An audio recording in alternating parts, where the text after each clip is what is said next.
자, 오늘 성경적 친구 개념 바로잡기라고 타이틀을 붙여봤습니다.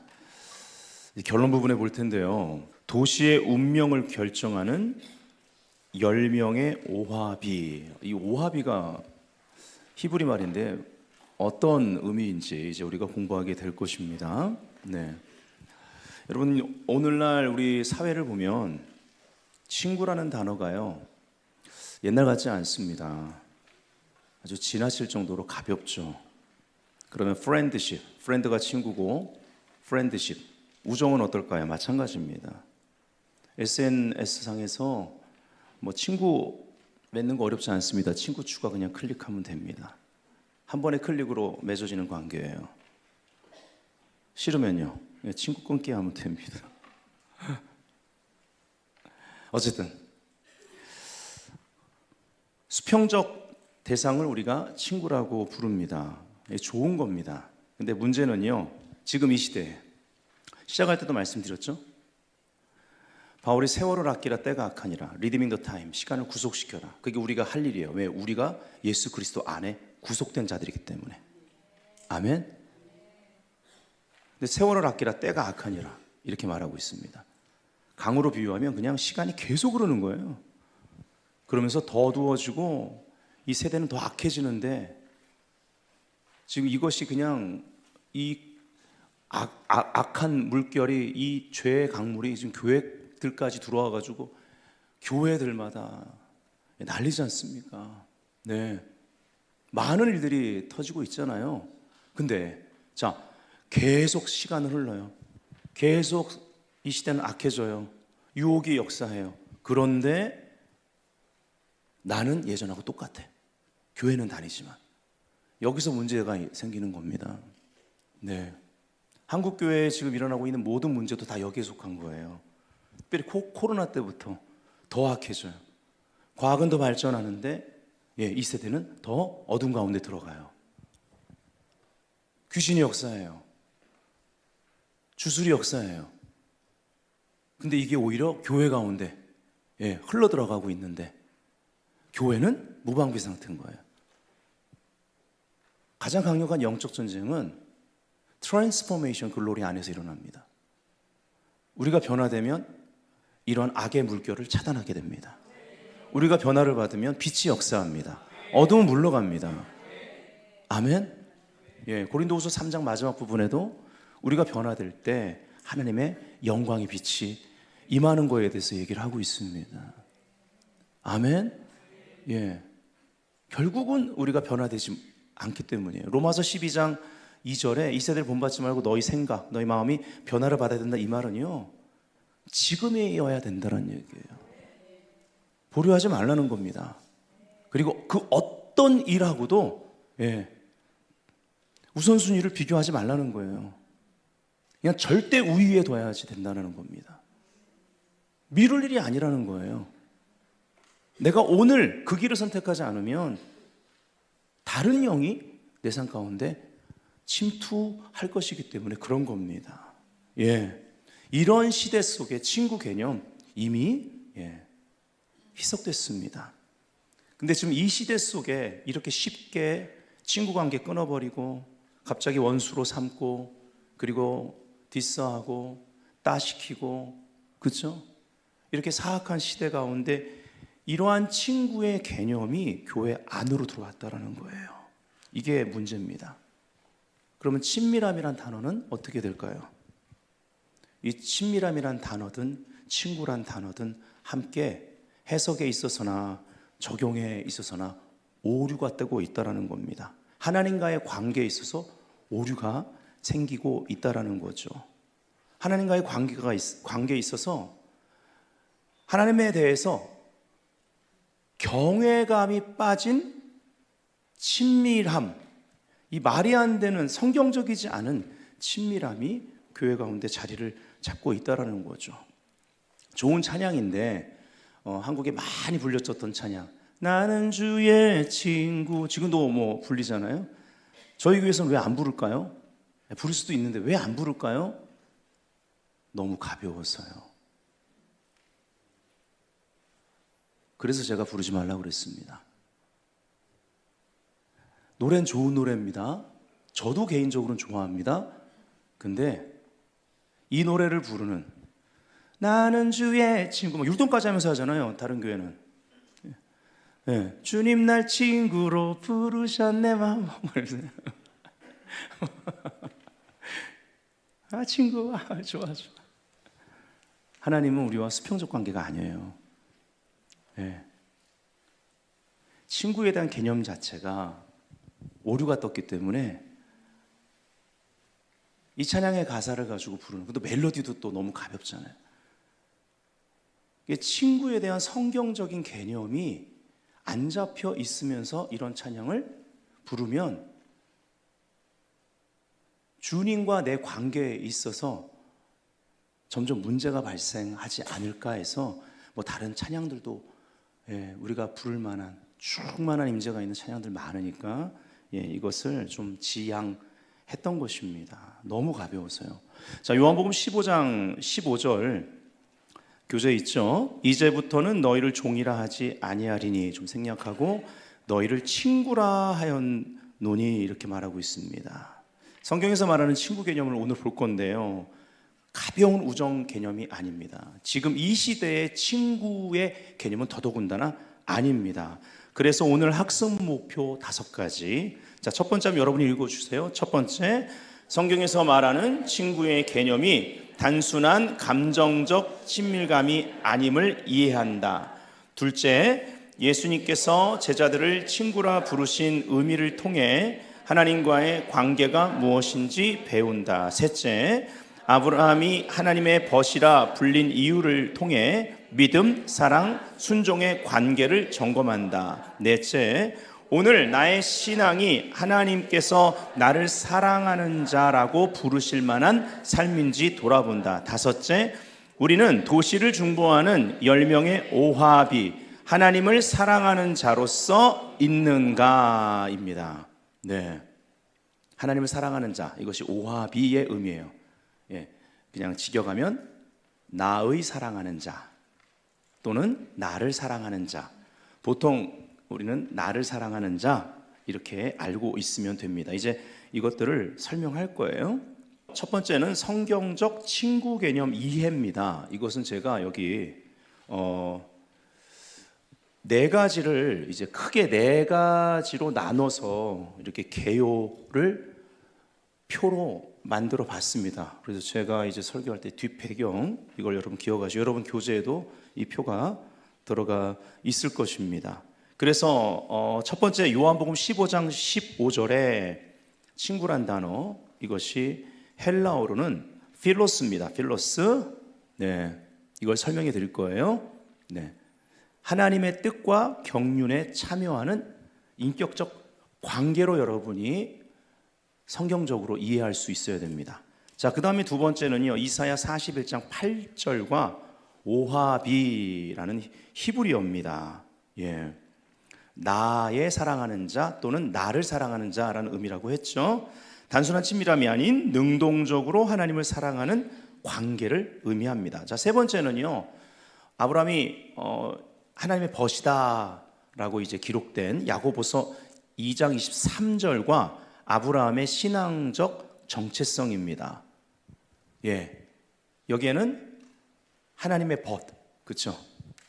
오늘 우리가 이것을, 이 친구 개념을 성경적으로 바로잡으면 아브라함의 신앙적 정체성은 하나님을 사랑하는 자.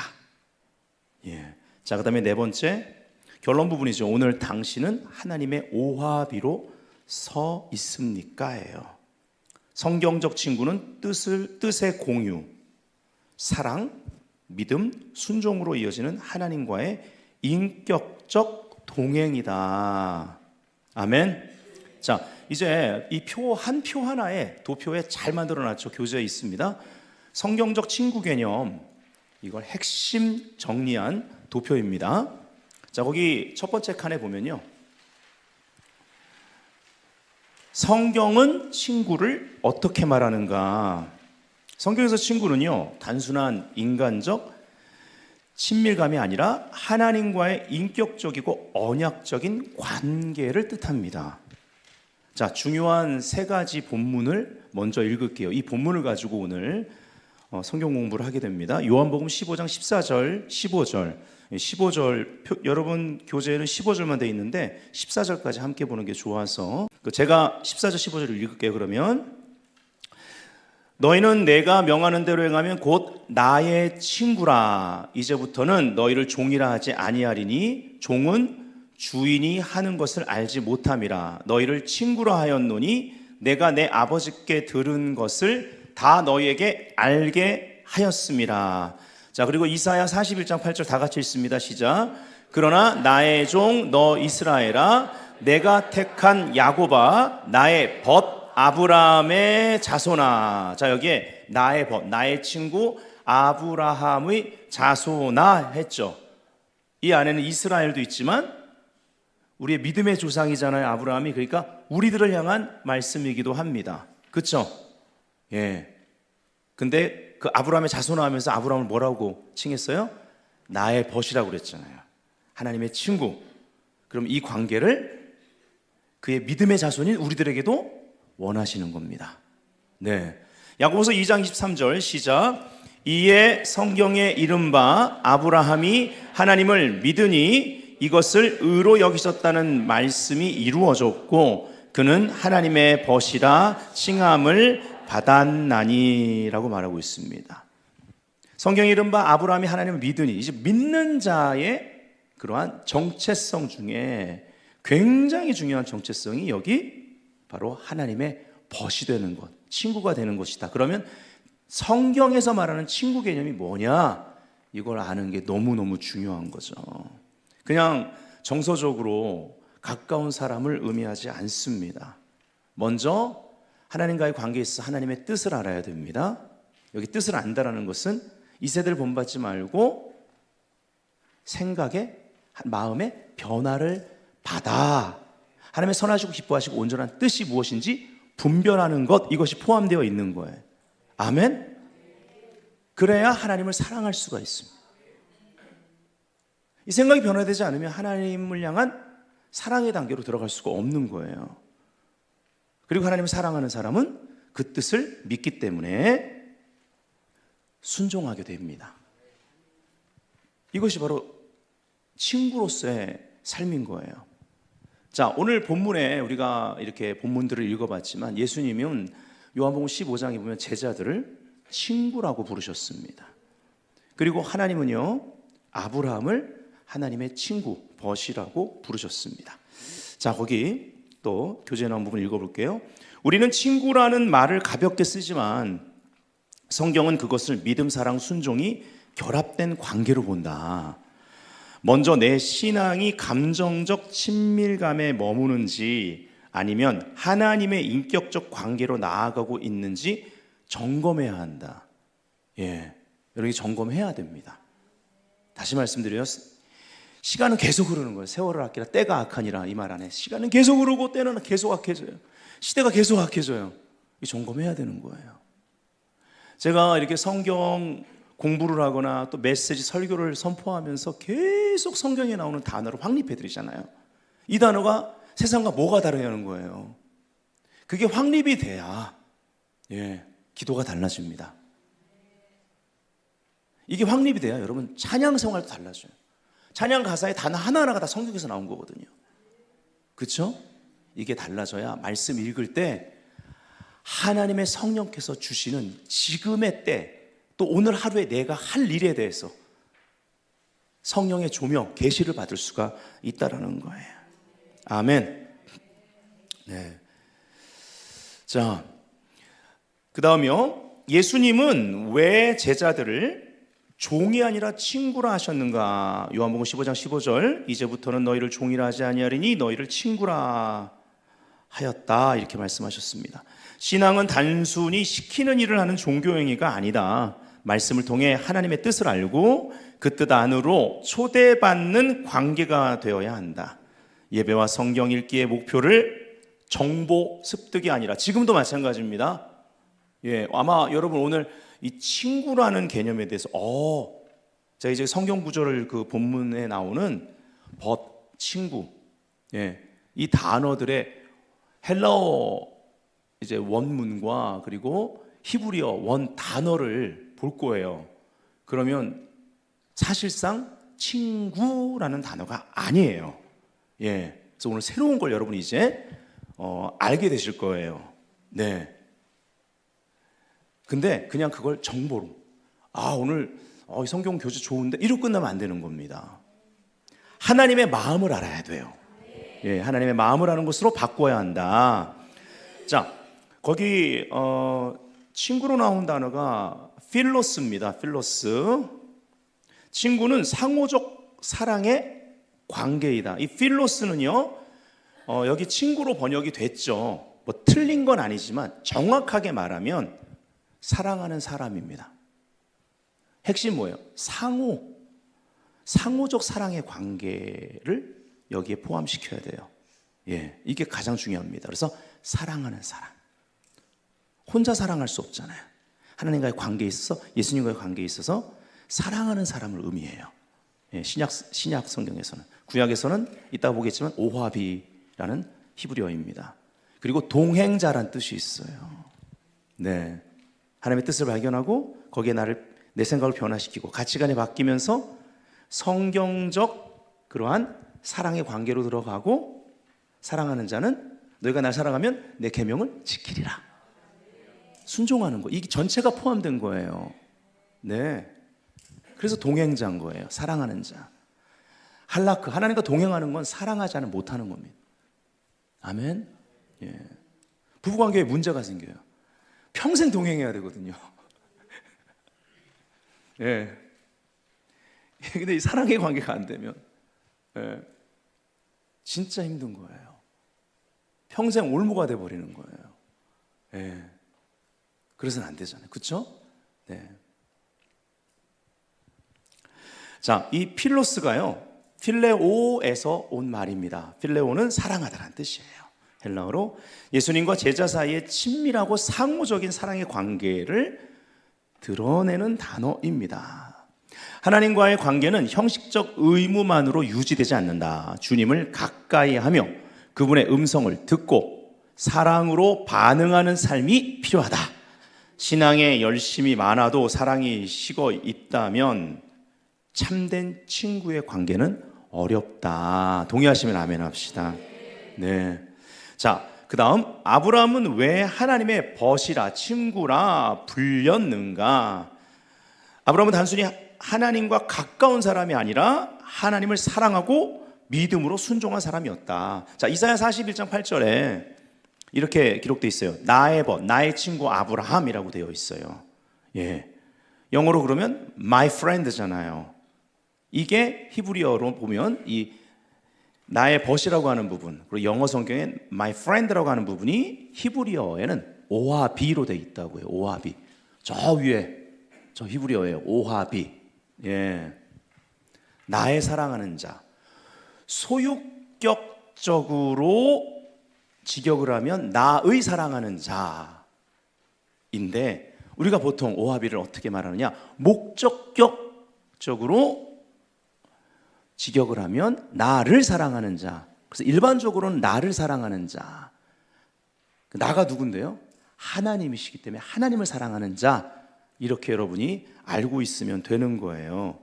자, 이 오하비, 나를 사랑하는 자, 이 오하비라는 단어는 그 어원이, 뿌리가 뭐냐? 여러분 히브리어 조금 아시는 분들은 익숙한 단어, 너무 중요한 단어, 아하브입니다. 아하브. 예. 사랑하다. 예. 히브리어 사전 쾰러 바움가르트너 사전에 보면요, 이렇게 설명합니다. 교재는 없습니다. 제가 읽어드릴게요. 아하브는 인간의 감각적 선호를 넘어서는 전인격적이고 의지적인 선택을 의미한다. 이 단어는 고대 근동 언어에서 갈망하다, 가까이 밀착하다라는 의미를 내포하며 단순히 마음이 끌리는 상태가 아니라 대상에게 자신을 완전히 결속시키는 능동적인 태도를 보여준다. 하나님에 대한 사랑, 신명기 6장 5절, 이웃에 대한 사랑, 레위기 19장 18절, 심지어는 정의나 지혜에 대한 사랑, 시편 45편 7절 같이 이런 것들, 성경 전반에서 가장 중요하게 사용되는 사랑의 표준 동사에 해당됩니다. 핵심은요, 아하브는요, 주로 언약관계 안에서의 사랑을 나타낸다는 점이 핵심입니다. 그런 관점에서 고대에서는요, 신하와 왕의 관계에 있어서 신하가 왕에게 생명을 걸고 충성과 헌신을 서약할 때도 이 단어가 쓰이곤 합니다. 자, 야고보서 2장 23절에 아브라함을 가리켜 하나님의 벗이라 칭함을 받았나니 이렇게 말하고 있죠. 자, 여기 이건 신약 성경이잖아요. 그렇죠? 그래서 야고보서 2장 23절에 하나님의 벗에 해당되는 헬라어는요, 필로스 데우입니다. 데우는 하나님의, 하나님의 필로스 이렇게 되는 거죠. 자, 필로스가 아까 뭐라고요? 사랑하는 사람, 동행자. 그래서 이것도 오합이랑 같은 의미를 가지고 있는 거예요. 자, 존 칼빈은요, 요한복음 15장 15절 주석에서 이렇게 말했습니다. 그리스도께서 우리를 친구라 부르신 것은 우리를 자신과 동등한 위치로 격상시키신 것이 아니라 자신의 은밀한 경륜을 우리에게 계시하심으로써 우리를 특별한 은총의 관계로 초청하신 것이다. 그러므로 이 친밀함은 주님에 대한 외경심을 결코 약화시키지 않는다라고 사실상 경고하고 있습니다. 주석에서. 뼈 있는 소리라는 거죠.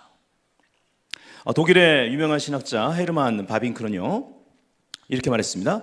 하나님은 인간을 친구로 부르셨지만 결코 인간이 하나님과 동등해지는 것은 아니다. 나는 주의 친구. 친구 개념이 어떠하냐에 따라서 이거는 동등하게 나가는 거예요. 그러니까 경외감이 부를수록 사라지는 거야.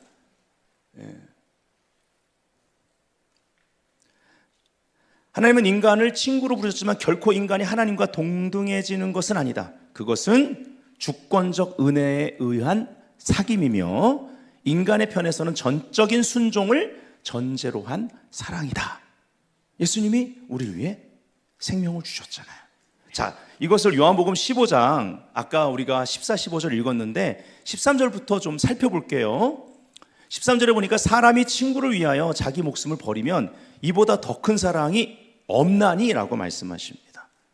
그리고 14절에 가면 너희는 내 명하는 대로 행하면 곧 나의 친구라. 목숨 버려. 이겁니까? 그건 주님 십자가 지실 필요 없죠. 이게 고별 설교인데요. 그 십자가 지실 건데요. 아시는 거죠. 우린 못한다라는 거. 제자들이 예수님 따라다니면서요, 어마어마한 기적과 가르침, 권세 있는 가르침 듣고요, 실질적으로 오병이어 사건, 그 많은 사람들을 이것이 자기 손에서 계속 바구니에서 불어나는 걸 본 사람들이에요. 그 폭풍을 잠재우신 분, 군대 귀신 떠나는 걸 봤다고요. 그 돼지가 때로 그냥 물에 빠져드는 걸 봤다고요. 그 엄청난 역사들을 봤고 본인들도 기적을 행했다고요. 귀신을 쫓았고요. 근데 안 되는 거예요. 그래서 예수님이 십자가에 달리신 겁니다. 그래서 15절에 이렇게 말하는 거예요. 이제부터는 너희를 종이라 하지 아니하리니 종은 주인이 하는 것을 알지 못함이라. 너희를 친구라 하였노니 내가 내 아버지께 들은 것을 다 너희에게 알게 하였음이라. 너희를 친구라 하였노니. 그래, 내가 방금 이 전 챕터 전 챕터라고 하진 않았겠지만 14장에서 너희 나 사랑하면 내 계명을 지켜라. 거듭 말씀하셨어요. 또 말씀하시고 또 말씀하시고. 그리고 못하는 거 아니까 보혜사 성령님 얘기하시는 거예요. 반드시 성령이 필요한 거예요. 그러고 나서 15장 넘어간 거거든요. 너희들 못하는 거 알아. 그래서 내가 너희들의 친구로서 너희들을 위해 십자가로 간다. 그리고 내가 십자가에서 너를 위해 죽을 것이다. 이것이 주님의 은혜, 우리를 사랑하시는 분의 긍휼인 겁니다. 이게 친구 개념이에요. 성경적 친구 개념. 은혜에서 시작해야 돼요. 할 수 없는 우리들에게 은혜 베푸시고 심판받아야 될 우리들에게 자비를 베푸신 그 자리, 십자가에서 시작해야 되는 겁니다. 아멘. 그래서 오합이 아까 나의 사랑하는 자, 나의 소유격적인 번역이라고 그랬잖아요. 나의 사랑한 자. 사실은 여기서 시작해야죠. 우리를 품으시고 십자가에 죽으신 거죠. 우리가 주님께 속한 거예요. 우리도 주님과 함께 죽은 거예요. 그리스도 안에서. 이게 큰 복음이에요, 여러분. 기뻐할지어다. 먼 짓을 해도 안 죽는 내가 그리스도와 함께 죽은 거야. 죄 문제가 죄에 대해서 자유케 됐단 말이에요. 죄에 대하여 죽은 자로 여길지어다. 그리스도 안에서. 하나님에 대해서 산 자로 여길지어다. 그리스도 안에서. 로마서 6장 11절. 여러분, 로마서 6장 11절은 복음입니다. 큰 복음이에요. 이 한 구절이요, 제 인생 살렸거든요. 여길지어다. 그냥 믿는 게 아니에요. 그 믿음을 지속적으로 유지하는 것, 여기는 거예요. 예. 여김이 잘 안 되면 우기세요. 우기기라도 하세요. 여겨져요, 언젠가. 그냥 우겨요, 우겨. 내 안에 감정이나 내 생각이나 이 환경이요, 그걸 믿음으로 여기지 못하게 여러 가지 방법을 쓰거든. 끝까지 우기세요. 다른데 고집 쓰지 마시고, 다른 거 우기지 마시고 이거 우기세요. 로마서 6장 11절. 그리고 나서는 나의 사랑하는 자, 그리고 십자가에 죽으시고, 이것을 믿는 자들, 로마서 6장 11절이 그대로 된 자들은 나를 사랑하는 자, 하나님을 사랑하는 자로 만들어 버리신 거예요. 앞에 나의 사랑하는 자는 수동적이고, 그러나 나를 사랑하는 자가 됐을 때는 이 십자가 부활을 통과한 후에 능동적으로 하나님을 사랑하기 때문에 어떤 일을 만나도 주의 뜻 발견하고 생각 변화시키고, 그래서 사랑함으로, 친밀함 가운데 사랑함으로 너희가 날 사랑하면 내 계명 지키리라 말씀에 순종하고, 동행자, 사랑하는 자. 할렐루야. 그래서 성경적으로 우리가 사랑함과 경외함을 대립시켜서는 안 된다는 거예요. 사랑함과 경외함이요, 대립되는 개념으로 인식되어 있어요. 그렇지 않습니다. 하나님을 경외하는 자가 하나님을 사랑하는 자입니다. 뭐 이렇게 딱 순서를 따질 수는 없지만 여호와의 친밀함이 그를 경외하는 자에게 있다고 성경 구절에도 나와 있고, 체험적으로도 볼 때요, 하나님과의 관계에 있어서 친밀함은요, 거룩한 두려움, 경외함에서 시작되더라고요. 말씀의 원리도 그렇고요. 그래서 하나님을 사랑하는 사람은요, 내가 혹 하나님의 마음을 아프게 하는 일이 되지 않을까라는 그 두려움이 있는 거예요. 여러분, 이거 좋은 겁니다. 이 두려움이 없으면 친밀함도 없습니다. 예. 자, 여러분, 성경교재 오하비에 대한 말씀, 히브리어 오하비는 나의 친구보다 나를 사랑하는 자라는 의미가 더 정확하다. 지금까지 설명드렸죠. 하나님은 아브라함을 하나님을 사랑하는 사람으로 인정하셨다. 오늘 우리도 직분이나 신앙 경력보다 하나님이 보실 때 나를 사랑하는 자로 불릴 만한 사람인지 돌아보아야 한다. 예. 자, 그 다음요, 오늘 하나님은 누구를 친구라 부르시는가? 읽겠습니다. 다 같이 시작. 하나님을 사랑하고 그 뜻을 알고 믿음으로 순종하는 사람을 하나님은 친구로 여기신다. 자, 우리의 목표는, 이 부분이 너무 중요하죠. 네. 시작. 우리의 목표는 단지 교회 생활을 오래 하는 것이 아니라 하나님께서 나를 향하여 나를 사랑하는 자라고 부르시고 인정하시는 사람이 되는 것이다. 첫 번째, 말씀 속에서 하나님의 뜻을 찾으라. 두 번째, 기도 속에서 사랑의 관계를 회복하자. 세 번째, 하나님이 원하시는 뜻에 작은 것 하나라도 순종해보자. 이 세 가지가 이따 또 결론 부분에 우리가 붙들고 기도해야 될 부분이고, 실천으로 이어져야 될, 하나님을 사랑하는 자, 하나님이 나의 사랑하는 자, 나를 사랑하는 자라고 부르시는 우리들의 삶의 실천이 돼야 된다고요. 자, 세 번째입니다. 나의 사랑하는 자, 오하비의 중요성입니다. 그리고 우리의 소명. 자, 여기 또 중요한 단어 하나 알려드리겠습니다. 기가 막힌 영적 비밀이 있습니다. 예. 이 친밀함의 비밀을 알면 정말 하늘의 권세를 이 땅에서 누리게 됩니다. 아멘? 여러분, 친밀함을 감정적으로 생각하면 이 권세와 능력을 경험할 수가 없습니다. 자, 소드라는 단어가 있습니다. 소드. 히브리어로 소드라는 단어가요, 어떤 뜻이냐? 정리해놨죠? 회의, 비밀, 친밀한 대화라는 의미를 가지고 있습니다. 이 단어는요, 본래 함께 앉음 또는 기초적인 모임을 뜻합니다. 자, 히브리어 아람어 사전인 ���러 바움가르트너 사전에요, 소드를 친밀한 모임 혹은 비밀스러운 계획으로 정의하고 있고요, 종종 통치자의 의사결정 집단을 의미한다고 설명합니다. 게르하르트 폰 라트나 프랭크 무어 크로스 같은 학자들은요, 소드가 여호와의 천상 어전 회의를 뜻한다고 분석합니다. 자, 그러면 성경 구절 몇 개만 우리가 볼 때 놀라운 친밀함의 비밀을 발견할 수 있습니다. 우리 교회 이름이 뭐예요? 베델이잖아요. 하나님의 집이잖아요. 이 친밀함이 충만한 곳입니다. 그래서 또 다른 베델의 이름이 뭐예요? 의미가 하늘의 문인 거예요. 아멘. 여러분, 하늘이 열리면 땅도 열립니다. 하늘이 열린 것을 알고 있는 사람, 열린 것을 의식하고, 엘리사가 사환의 눈을 열어줬을 때 두려움은 사라지죠.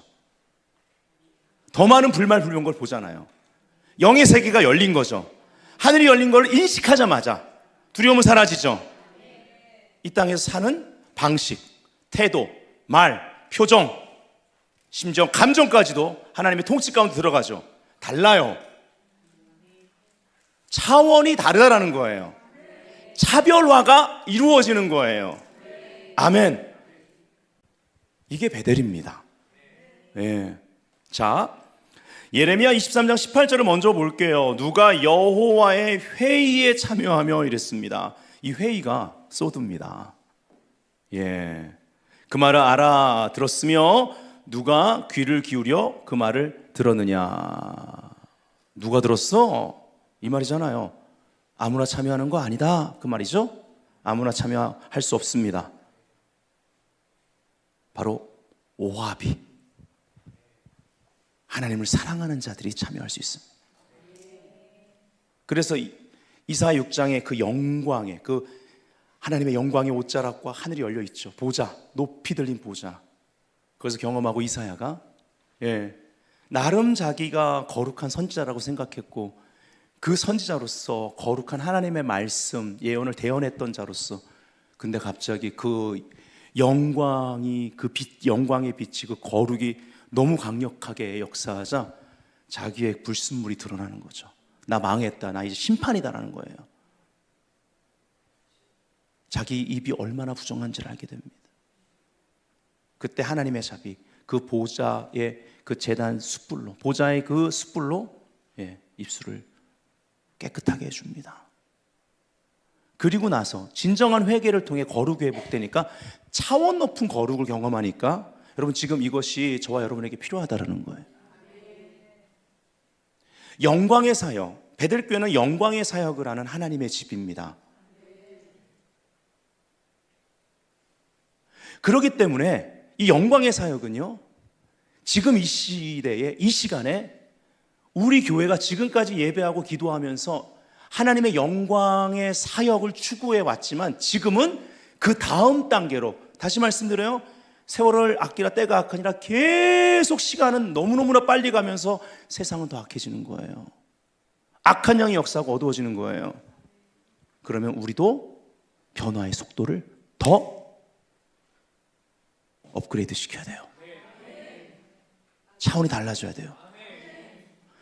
차원이 높은 거룩의 단계로 올라가야만 합니다.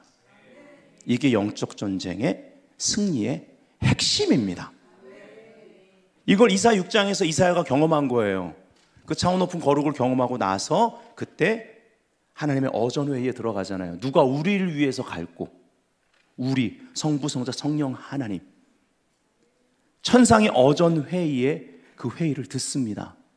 이사야가 진정한 오화비로서 이 여호와의 어전회의에 그 성부, 성자, 성령 하나님의 회의를 듣게 됩니다. 그리고 참여합니다.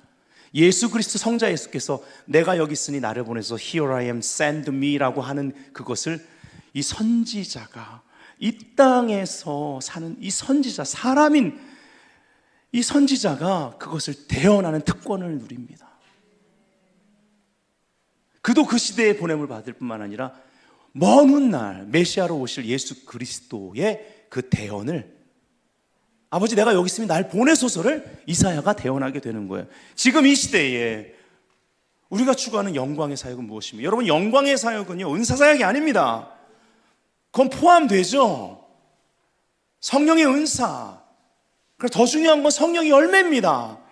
성령의 열매가 빠진 이 친밀함, 오화비의 친밀함을 통해서만 오는 이 성령의 열매가 빠진 은사 사역은요, 비참해집니다. 결국요, 여러분, 주여 주여 하는 자마다 천국에 들어갈 거 아니라면서 제가 뭐 귀신도 쫓았고 병자도 고쳤는데 왜 저를 모른다는 거예요? 그렇지 않습니까? 무슨 말이에요? 여러분, 여기서 말하는 오늘 이 오화비로서의 친밀함 안에서 거룩이 빠진 성령의 열매가 맺어지지 않는 이 세상이 그렇게 빠르게 시간이 흘러가고 악해지는데 우리의 생각이 계속 변화를 받아야 돼. 이 트랜스포메이션 글로리 영광, 변화의 영광 안에서 더 빠르게 좀 변화돼야 되거든요. 이게 영광에서 영광으로 나가는 영광의 사역의 고린도후서 마지막 부분에, 아멘, 수건이 벗겨져가지고 하나님 말씀이 뭐라고 말하시는지 이제 막 총체적으로 드러나는 시간인 거예요. 어떤 사람들한테는, 어떤 교회는, 근데 어떤 교회, 어떤 사람들에게는 가려져 있는 거예요. 말씀이 기근이에요. 그래서 이사야 6장이 뭐라고 그래요? 그 다음에 하나님의 어전회에 참여한 다음에 하나님이 자기를 사랑하는 자들을 위해서 예비하신 것이 있고, 그거는 볼 수 없고 들을 수 없다는 거예요. 누가 보고 들어요? 자기를 사랑하는 자들을 위해서 예비된 거예요. 이걸 십자가의 도를 선포하면서, 고린도전서를 시작할 때 십자가의 도를 선포하면서 그 본문을 인용하는 거예요. 십자가의 지혜를 선포하면서. 그리고 우리가 The mind of Christ, 그리스도의 마인드를 가졌다라고 선포하는 거예요. 여러분, 이 비밀과 영적 원리를 알 뿐만 아니라 빛 가운데 실천하셔야 됩니다. 실천할 때마다 빛이 번쩍번쩍 역사하는 거예요. 영적 세계에서는 빛이 번쩍번쩍 역사하는 거예요. 내가 변화될 때마다 이 빛이 번쩍번쩍 역사하면서 그런 내가 움직이는 모든 방향에 어둠이 떠나는 거예요. 가정에서 떠나는 거예요. 악한 영들이, 안방이고 애들 방이고 악한 영이 떠나는 거예요. 수수령이 떠나는 거예요. 음란형이 떠나는 거예요. 중독이 떠나는 거예요. 할렐루야. 여러분, 이것이 영광의 사역이에요. 영광의 사역은 철저하게 하나님의 거처 성전된 성령의 전인 몸, 이 몸을 하나님께 드림. 이 세대를 본받자고 생각이 변화되는 속도가 더 빠르게, 더 강하게, 영광에서 영광으로 선하시고 기뻐하시고 온전하신 하나님의 뜻이 분별되어지고, 오하비, 사랑하는 자, 하나님의 사랑하는 자, 동행자로서 걸어가는 걸음걸음마다 영적 전쟁의 승리와 함께 하나님의 영광이 나타나는 거예요. 이게 영광의 사역이에요. 베드교회는 영광의 사역하는 교회입니다. 그냥 막 은사 사역하는 공동체랑 헷갈리지 마세요. 오늘 명확하게 말씀드렸습니다. 그래서 말씀이 풀어져야 돼요. 무슨 요술램프 진이 끄집어내는 것처럼 금나라 뚝딱 은나라 뚝딱 말씀 전하고 안수해주고 이런 교회 돼서는 안 되는 겁니다. 여러분, 다시 한 번 말씀드려요. 성령의 열매를 맺지 않고, 즉 생각의 변화를 계속 받지 않는 가운데 계속 은사 사역하면 계속 세월 아끼라 때가 악하냐 같은 걸 반복하고 있어요. 더 악해지기 때문에 어떤 일이 벌어진 줄 아세요? 주여 우리가 귀신도 쫓았고 병자도 고쳤는데요. 나 너희들 몰라. 왜 몰라요? 주술의 영이 되기 때문입니다. 주술의 영이 역사하기 때문입니다. 그 사역이요 나중에 주술의 그러한 역사 가운데 더럽혀져 버립니다. 그래서 모른다라는 거예요. 주술의 영은 세상 영입니다, 여러분.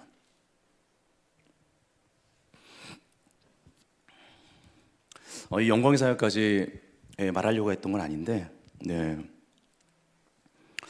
또 성령께서 말하게 하신 줄 믿습니다. 자, 아모스 3장 7절 8절. 주 여호와께서는 자기의 비밀, 이 비밀이 소드예요. 비밀을 그종 선지자들에게 보이지 아니하시고는 결코 행하심이 없으시니라. 사자가 부르진즉 누가 두려워하지 아니하겠느냐. 주 여호와께서 말씀하신즉 누가 예언하지 아니하겠느냐. 이 소드,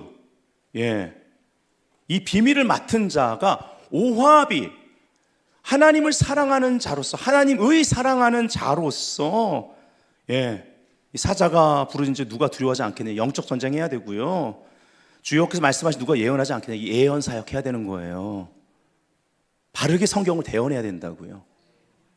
예언 사역의 핵심이 뭐라고 생각하십니까? 말씀 안에 있는 빛이 드러나야 됩니다.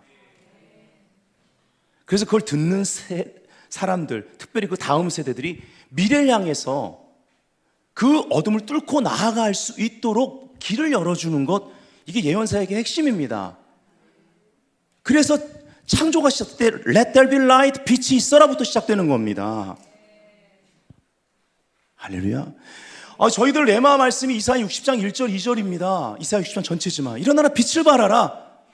어둠이 온 땅을 덮고 캄캄한 만민을 가리우는데 일어나라 빛을 발하라. 일으켜 세우는 작은 자, 약한 자가 있습니다. Let there be light, 빛이 있으라 해서 시작하는 겁니다. 할렐루야. 네, 오합이들입니다. 자, 참 이 기가 막힌 말씀이 시편 25편 14절 우리가 다 아는 말씀인데, 자, 지금 예레미야 23장 18절은 소드가 회의란 단어로 쓰였고, 아모스 3장 7절 8절은 소드가 비밀이라는 단어로 쓰였어요. 자, 여기 25장 14절에 소드란 단어가 있습니다. 뭘까요? 이쯤 되면 그냥 아실 것 같아. 크게 말해보세요. 친밀함입니다. 네, 여호와의 친밀하심, 이게 소드입니다. 친밀하심이 그를 경외하는 자들에게 있으며 그의 언약을 그들에게 보이시리로다. 자, 이제 밑에 박스에 있는 글, 미첼 다후드의 시편 주석에서 다후드는 이 구절의 소드를 특권적 접근권으로 해석한다. 왕의 내실에 들어가는 열쇠를 가진 자들만이 누리는 권세라는 것이다. 와, 여러분, 이게 다윗의 열쇠 아닙니까? 다윗이란 이름의 그 히브리 말이 여기에 오하비는 아니지만 사랑하는 자라는 의미를 내포하고 있잖아요. 따라서 소드는 단순히 감정적으로 친한 상태가 아니라 왕의 통치 기밀을 취급할 수 있는 신뢰받는 측근의 상태를 의미한다. 우리 옆 사람에게 오하비로 삽시다 해보세요. 이러다가 나중에 셀 하나 또 번식할 때 오하비 셀 나올지도 몰라. 그냥 너무 그 단어가 좋으면 그냥 셀 이름이 돼버리더라고. 자, 그 다음 두 번째, 요나의 종교적 열심 대 아브라함의 중보적 사랑입니다. 성경을 보면 하나님의 일을 수행하면서도 그분의 마음을 알지 못했던 요나와 하나님의 마음을 알아 그분의 공의로운 뜻과 안타까움을 공유했던 아브라함이 크게 대조된다. 그렇죠. 여러분, 스토리를 다 아시죠? 요나 스토리랑 창세기 18장 그 소돔의 멸망 앞에 아브라함이 하나님과 중보적인 대화를 했던 그 장면을 기억하실 것입니다. 먼저 요나를 보면 요나는 아주 위대한 선지자로 성경에 알려져 있습니다. 니느웨로 가라는 거 딴 데로 가다가 여러분 여차차 아시죠? 물고기 뱃속 들어가서 회개하고 나왔습니다. 네, 놀라운 일입니다. 그리고 하나님 그 회개를 받으시고 뱉어냈더니 딱 니느웨예요. 네, 요나가 한 건 없습니다. 네. 그리고 어떻게 해요? 3일 길인데 하루 만에 외치고 다닙니다. 3일 길. 니느웨가 굉장히 큰 성읍이라고 말하거든요. 근데 3일 길을 돌아다니는데 하루만 외치고 다녀요. 3분의 1만 돌았는지 대충 그냥 큰 길만 찾아가면서 막 했는지 모르겠어요. 그러니까 중요한 건 형식적이라는 거죠. 순종하되 가장 최소한으로. 옆 사람이 말합시다. 웃을 일이 아니에요. 우리일 수 있다라는 거예요. 예. 우리는 물고기 뱃속에 들어가도 내장 뜯어먹고 살 사람들입니다. 자, 3일 길을 하루 만에 예. 아주 세월을 아끼는 때가 아까니라 이게 시간이 엄청 흐르고 그냥 더 세대가 아껴지면서 그냥 예. 왜 이렇게 믿는 자들 맷집이 좋은지 그냥 웬만하면 회개하고 좀 돌아서야지, 그죠? 예. 자, 3일 길을 하루 만에 하잖아요. 근데요, 성경을 보면 정말 최대한 가장 짧게 전달만 합니다. 40일이 지나면 니느웨가 무너지리라. 이게 답니다. 또 가다 40일이 지나면 니느웨가 무너지리라. 이게 답니다. 예, 뭐 설명도 없어요. 예, 막 어떤 호소도 없습니다. 본인의 감정 1도 섞지 않습니다. 아브라함은 어때요? 창세기 18장을 보면 끈질기죠. 하나님과 대화가 소돔을 왜 멸망시키려 가십니까 하면서 의인 50명이면 그러시겠습니까? 아니지. 45명은요. 아니지. 40명은요. 아이, 안 하지. 30명은요. 안 해. 20명은요. 멸망 안 시켜. 그럼 마지막으로 죄송해요. 10명이요. 당연히 멸망시키지 않지. 예, 이렇게 말합니다. 요나는요, 이렇게 막 형식적으로 그냥 최소한만 외치고 다녔는데 좌우를 분별하지 못하는 12만 명이 넘는 영혼들이요, 니느웨 백성들이 금식하며 회개하고 도시 전체가 구원을 받습니다. 엄청납니다. 엄청난 능력입니다. 은사자입니다. 근데 뭐가 중요하다고 그랬죠? 네, 성령의 열매가 중요합니다. 생각이 변화되어야 말합니다. 선미사상에서 못 빠져나왔어요. 과거에 이 민족이 가해받았던 그 상처에서 빠져나오지 못했어요. 자, 요나의 실패입니다. 한번 읽어볼까요? 시작. 요나는 사역의 열매는 있었으나 하나님의 소드에 참여하지 못했다. 그는 하나님의 명령을 수행하는 도구로는 쓰임받아 큰 부흥을 일으켰지만 하나님을 사랑하는 자 오하비로 인정받지는 못했다. 그는 하나님의 자비를 머리로는 알았으나 하나님과의 인격적 관계를 통해 마음으로 알지는 못하였다. 안타깝게도 요나가 하나님께 화를 내는 장면으로 요나서는 마친다. 네, 우리 얼마 전에 우리 김명성 교사님, 이스라엘 선교사님 한국 오셔가지고 저희 부부가 식사를 같이 하면서 이스라엘 가지 못하지만 이스라엘 얘기 좀 들었습니다. 이런 얘기 저런 얘기, 예, 전쟁에 대한 성경적 관점도 듣고 뭐 이렇게 했는데 뭐 하다가 이제 가볍게 이렇게 그런 이스라엘 갔다 왔던 얘기도 하고 뭐 이러면서 그래도 이스라엘은 더워도 건기에도 저희가 건기 때 자주 갔다 왔었거든요. 그늘만 들어가면 너무 시원하잖아요. 네, 이제 그런 얘기를 했었어요. 근데 우리 그 이스라엘 선교사님 만나기 며칠 전에 사실 그 얘기를 나눴었거든요. 예. 희사모가 저한테 그런 거예요. 여보, 이스라엘 기후가 그쪽 기후도 그럴 텐데, 예, 그 박넝쿨 그거 말려버렸을 때, 그늘 없었을 때 인간적으로는 요나가 화낸 게 맞아. 그렇게 이게 이 그늘이 없으면 땡볕이고 그늘만 생기면 그렇게 시원한 나라예요. 예. 그래도 그렇지, 그렇죠? 예, 그래도 그렇지. 하나님께 막 화내잖아요. 네, 그러니까 하나님 뭐라 그래요? 좌우분별 못하는 이 12만 명이 넘는 영혼들이 있잖아. 너 그거 하나 없어졌다고 화내고 있는데 너 내 마음을 진짜 모르는구나, 이 말이에요. 그리고 끝나요. 요나가 어떻게 했다 이런 말 하나도 나오지 않습니다. 네. 자, 아브라함의 영광입니다. 반면 아브라함은 소돔의 심판 앞에서 하나님의 소드에 초대받았습니다. 50, 40, 40, 30, 20 이러면서 하나님은 당신의 계획을 아브라함에게 숨기지 않으셨다. 아브라함은 단순히 조카롯을 구하러 간 것이 아니었다. 그는 단 한 명의 의인이라도 더 찾으시는 하나님의 긍휼과 오래 참으심을 중보적 대화를 통해 드러내었다. 여호와께서 아브라함과 말씀을 마치시고 말씀을 마치시고 가시니 아브라함도 자기 곳으로 돌아갔더라. 창세기 18장 33절 이렇게 마치거든요. 18장은요. 예. 하나님은 마음을 아브라함과 나누시고 가셨고 아브라함 역시 침묵 속에 자기 곳으로 돌아간다. 불구경 가지 않았어요. 소돔 고모라 멸망되는 거, 그 엄청난 천사의 사역이잖아요. 그거 보러 안 갔다고요.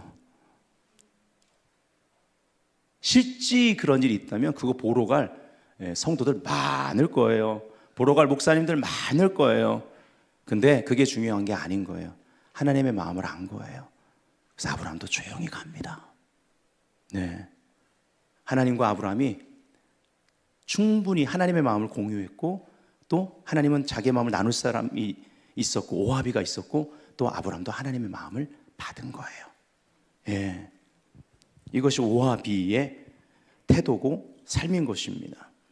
그는 요나처럼 원망하지 않았다. 하나님의 마음을 알았기 때문이다. 하나님의 벗 아브라함은 하나님의 사랑하는 자 오하비의 모델이 되었다. 자, 이제 마지막입니다. 세 번째, 민얀의 영성입니다. 도시를 지탱하는 10명의 오하비. 예. 도시의 운명을 결정하는 10명의 오하비. 오늘 제목이었죠. 아브라함은 소돔을 위해 의인 50명에서 시작하여 마지막 10명까지 강구했습니다.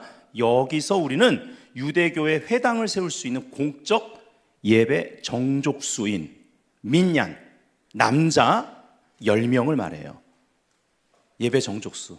그래야 회당을 시작할 수 있습니다. 세울 수 있습니다. 이것에 대한 신학적 뿌리를 발견할 수 있다. 제가 예전에 저희 찬양팀을 데리고 아마 기독교 100주년 기념관입니다. 거기서 이런 이스라엘의 메시아닉, 예수를 믿는 이스라엘의 개신교 목사님들이 오셨어요. 그래가지고 그분들이 스피커로 서시고 거기서 집회가 있었습니다. 거기 찬양과 경배를 저희 팀이 맡아서 했어요. 그래서 저도 가서 함께 했고, 근데 거기 강사 중에 한 분이 지금 이스라엘에서 아주 원로에 해당되는 정말 귀한 성품을 가진 크리스찬 목사님이세요. 그래서 메시아닉 목사님이신데 에이탄 쉬시코프라고요. 이분이 저희 찬양이 매번 있을 때마다 정말 앞에서 막 소파를 불고 앞에서 춤을 추며 찬양하고 막 할아버지거든요. 이분이 나와가지고 끝나고 나서 자기 이제 말씀 전하기 전에 소파를 이제 성령 충만하게 소파를 하는데 저는 소파를 그때 3개인가를 함께 불었던 것 같아요. 저 깜짝 놀랐어요. 그게 되대요? 그게 잡고? 와. 그래서 어쨌든 그렇게 소파를 불고 이제 메시지를 시작하죠. 그래서 저희 메시지를 통해 굉장히 은혜를 받았어요. 그리고 이제 끝나고 쉬는 시간이었습니다. 그때 내려와서 저한테 오시더니 찬양 강배를 통해서 정말 하늘이 열렸고 너무너무나 강력한 하나님의 기름 부으심을 경험했다. 그래서 이런 팀을 훈련시킨 거에 대해서 고맙고 그러면서 막 이렇게 축복을 해주는 거예요. 네. 그럼 저한테 뭐라 그러냐면 이름이 뭐냐요. 이름을 알려주면 자기가 축복 기도를 해주고 싶대요. 제가 이름을 알려줬을까 안 알려줬을까요? 알려줘야죠. 그래서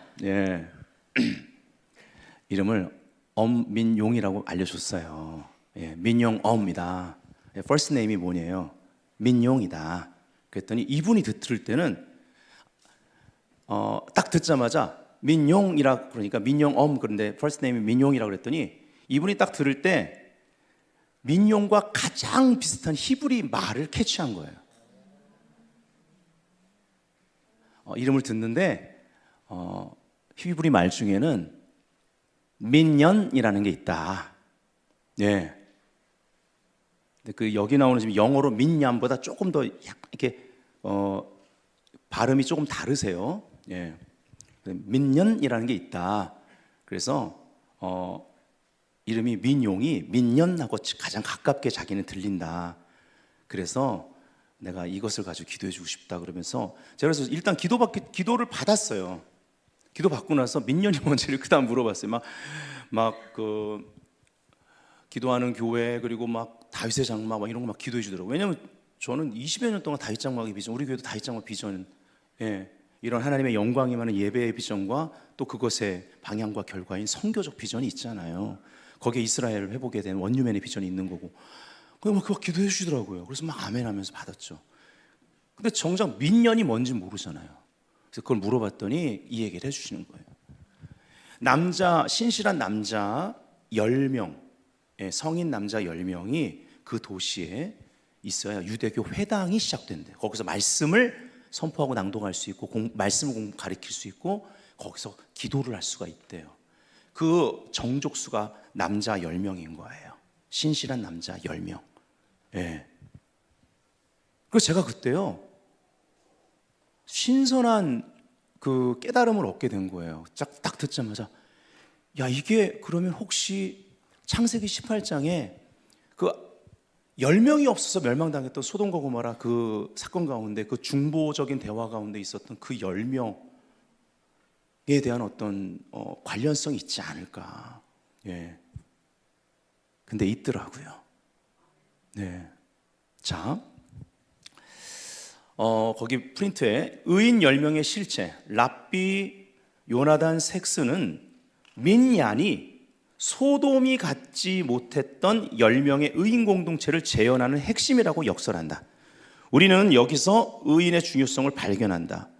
도시의 운명을 결정하는 이 의인들은 믿음의 조상 아브라함이 하나님의 벗으로 인정받았던 것처럼 하나님을 사랑하는 10명의 오하비를 가리킨다고 할 수 있겠다. 자, 영적 보루로서의 소명입니다. 이것이 오늘 결론이죠. 같이 한번 읽어볼까요? 시작. 성읍은 죄가 많아서만 무너지는 것이 아니라 하나님의 뜻과 마음을 아는이네요. 저기 프린터가 잘못됐네요. 다시요. 하나님의 뜻과 마음을 아는 중보자들 10명의 오하비가 없어서이다. 민야는 단순히 정족수를 채우는 것이 아니다. 하나님을 경외하는 10명이 진리를 붙들고 합심하여 기도할 때 그곳이 거룩한 성소가 된다. 그 도시의 심판은 보류되고 구원의 소망은 싹을 틔운다. 이것이 교회가 되어야 한다. 성도들은 나의 사랑하는 자 오하비로서 수동적으로 하나님의 사랑을 받고 나를 사랑하는 자 오하비로서 하나님께 능동적으로 사랑과 순종으로 되돌려드리는 언약적 파트너로 살아야 한다. 결론입니다. 결론은 옆 사람에게 여러분이 도전했으면 좋겠습니다. 오늘 당신은 하나님의 사랑하는 자 오하비로 서 있습니까? 라고 도전해 보세요.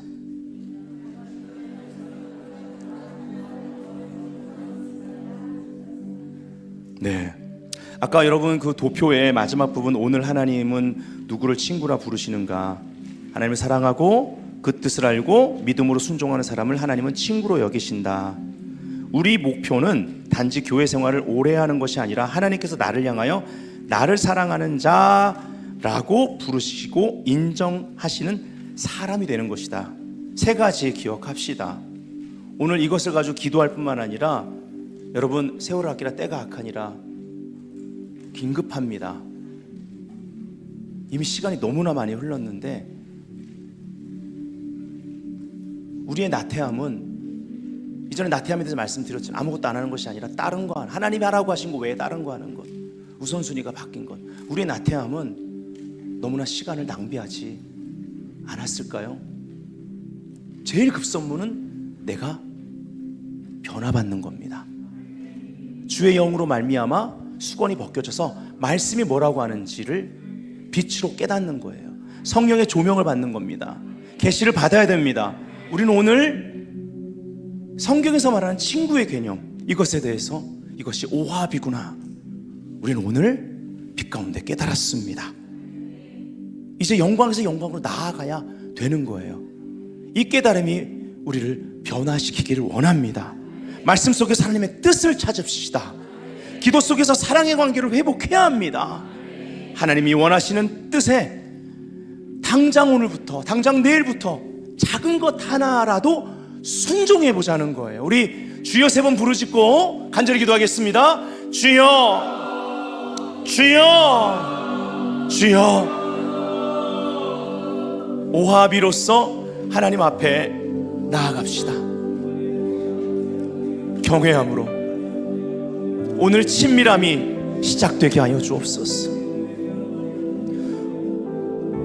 주님, 우리가 사는 도시에 그 10명의 오합이,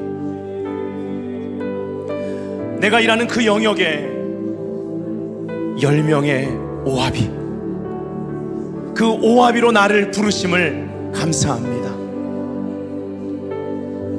나에봇 아브라함의 자손하신 것처럼 이 오합이의 신앙이 우리 다음 세대에게 계승되는 베델교회 되게 하시오. 자녀들에게 계승되는 가정들이 되게 하여 주옵소서.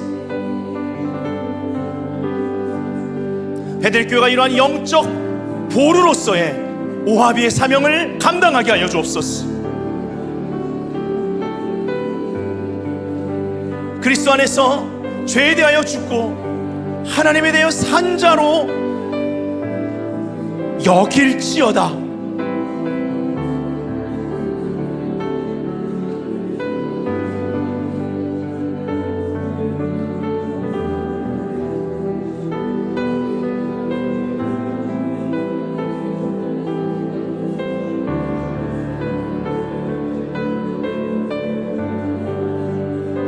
우리가 기도하고 있는 급한 일들이 있을 거예요. 하지만 더 급한 일, 하나님이 원하시는 더 급한 일, 트랜스포메이션 글로리, 변화의 영광 안에서 우리가 변화를 받는 겁니다.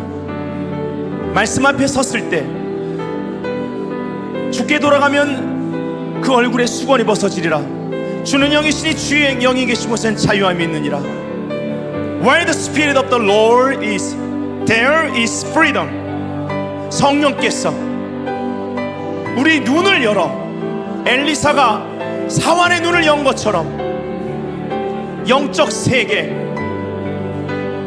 이 땅에 일어나는 일들을 주관하시는 하나님의 큰 손, 영적 전쟁 가운데 그보다 더 많은 불말 불병거 하늘의 군대, 여호와 제바오트 만군의 주 여호와의 그 임재를 보게 될 것입니다. 주님, 오합이들의 눈을 열어 차원이 다른 믿음을 주옵소서. 우리가 이것을 구하기 원해요. 결혼의 문제, 부부관계, 자녀 문제, 직장 문제, 미래를 향한 두려움, 불안함. 그러나 트랜스포메이션 글로리 안에서 우리는 영광에서 영광으로 나아가는 것을 선택합니다. 주님, 하나님을 사랑하는 자, 그 뜻을 발견하고 공유하고 사랑하는 자로서 믿고 순종하는 하나님과의 인격적 동행이 있게 하여 주시옵소서. 그 뜻과 경륜에 참여하는 소드, 비밀의 관계가 되게 하여 주옵소서. 주님, 우리 베델 교회를 구별합니다. 하나님의 집, 하늘의 문. 그 소드, 천상의 그 어전 회의, 그 강력한 빛과 계시, 십자가의 지혜가 부어져 이곳에서 예배하고 기도하고 보냄을 받는, 일터로 보냄받고 가정으로 보냄받는 우리 모든 세대마다 내가 그리스도의 생각을 가졌느냐 선포하며 오하비의 믿음으로 전진하게 하여 주시옵소서.